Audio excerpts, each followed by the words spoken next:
And tell us about this alternative to capitalism, Fred, Well, that's existing in Spain. Mondragon is a network, an integrated network of cooperatively owned companies. That is,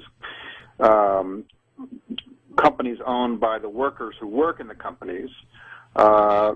About 120 cooperative firms in very diverse sectors, from advanced manufacturing to retail, banking, and new knowledge businesses. Employs over 90,000 people as of the end of 2008. Wow, this is no small. This isn't your neighborhood health food co-op. Right. No, this is big business in many different sectors. Right. They're manufacturing appliances. They're manufacturing furniture. What are some of the other areas that they're in? They manufacture very high-tech machine tools that they even ended up exporting to Germany. A real trick in Europe to export machine tools to Germany. They manufacture domestic appliance components, auto parts for 8 or 10 of the big automakers around the world. Wow. They have a bank and a large insurance company as well. And all of this is owned by the people who work for it. Period. End of discussion. Right. And how do those people who work for Mondragon, how do they govern? How does governance happen? Well, each worker, after a probationary period, becomes a worker member. Has to be given the okay by his or her peers and the elected board of directors of the company. Once the person becomes a member, he or she pays a membership fee and then has one vote in the General Assembly of Worker Members, which is effectively equivalent to a shareholders meeting. All of the workers in the company are members, and they each have one vote in the annual General Assembly, and they decide major policy issues, different rules and basic rules and regulations, and they elect members to their board of directors, sometimes called governing council. Right.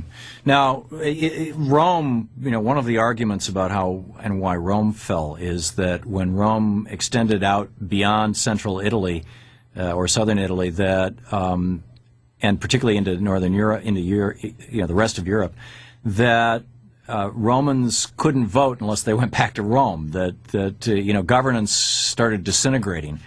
It's one of many theories out there. And Mondragon, I know, has expanded beyond just the Basque region of Spain. How do the satellite divisions of Mondragon govern themselves, and how is that governance related to the core entity? Right. This is one of the thorniest and most complicated issues to figure out for the Mondragon companies these days. There are basically two stories. One story is in the retail business, which is a chain of supermarkets and other retail stores. They needed to expand massively and quickly in the 90s, 2000s, and they did that. And they have now decided that it's becoming too inconsistent to have thousands and thousands of workers in subsidiary companies that are not worker members. So they have decided to initiate a cooperativization process. Mm-hmm. It's complicated to explain legally and financially, but essentially they're going to turn their 8,000 or 9,000 members, worker members, another 5,000 who own stock in their subsidiaries, and the other 35,000 or so workers are over the next 3 to 5 years going to become worker members in a series of cooperatives. The conventional companies are going to be turned into cooperative enterprise. Now, this model is going to be carefully studied by the co-ops in the industrial division because they have subsidiaries overseas, right. Over 70 of them in a couple of dozen different countries. They're going to look hard at this model and try to figure out how to adapt it to the different legal circumstances in each country, to the different financial situation of each of the subsidiaries, and to the cultural circumstances in the various countries, which are very different from those in the Basque Country and very different from one another. Right.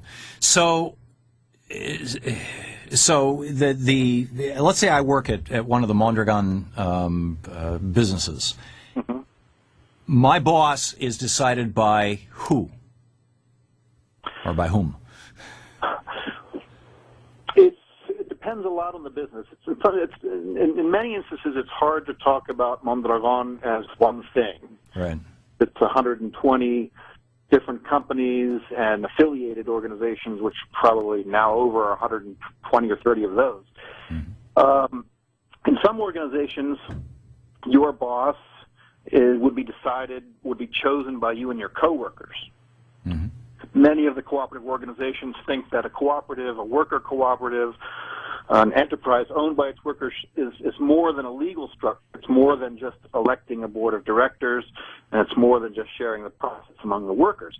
It's a way of working together, doing business, managing an organization. So in those cooperatives, you and your coworkers in your work area or your work team, depending on how work is designed, you would elect a coordinator, or I hesitate to call it a supervisor because it's not a traditional supervisory role. Right. In other co-ops,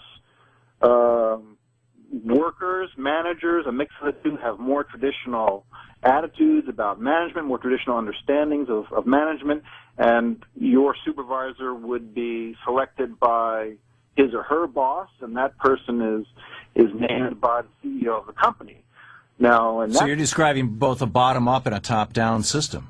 Right. There are different systems in different co-ops. I mean, the co-ops are required to have a democratic legal structure, right, where the ultimate governance is in the hands of the worker members, and they elect the board and hold management accountable. But in day-to-day, week-to-week management, the co-ops vary a lot. Some of them are very participatory, very participatory with very flat organizations, very little hierarchy, and others are more traditional. So certainly the overall thrust, the overall policy and interest of the co-ops is to make them as participatory and communicative as possible. Fascinating, fascinating. And do the folks well, first of all, how did this start? This started in the Basque region of Spain with a priest. Right. Well, tell us the story quickly. Right after the Civil War in Spain, a priest, a very special man. Which was the 1930s, wasn't it? The war was 36 to 39. He was sent to Mondragon in 41. Mm-hmm. Country was destroyed, political repression under Franco. He was a very special man who was at once a visionary and a pragmatist. Mm-hmm. He was informed by Catholic social doctrine, which is critical of conventional capitalist business, and he began a school in 1943. And he also did a lot of community organizing and community education projects with youth and adults. And about 15 years later, 5 of his followers had gone to work in the local large company, and they tried to reform it with his help and were unsuccessful. The management owners were not interested, so they started their own enterprise, turned it into a cooperative in 1956, and then the idea spread to their friends and colleagues and to friends and colleagues of theirs.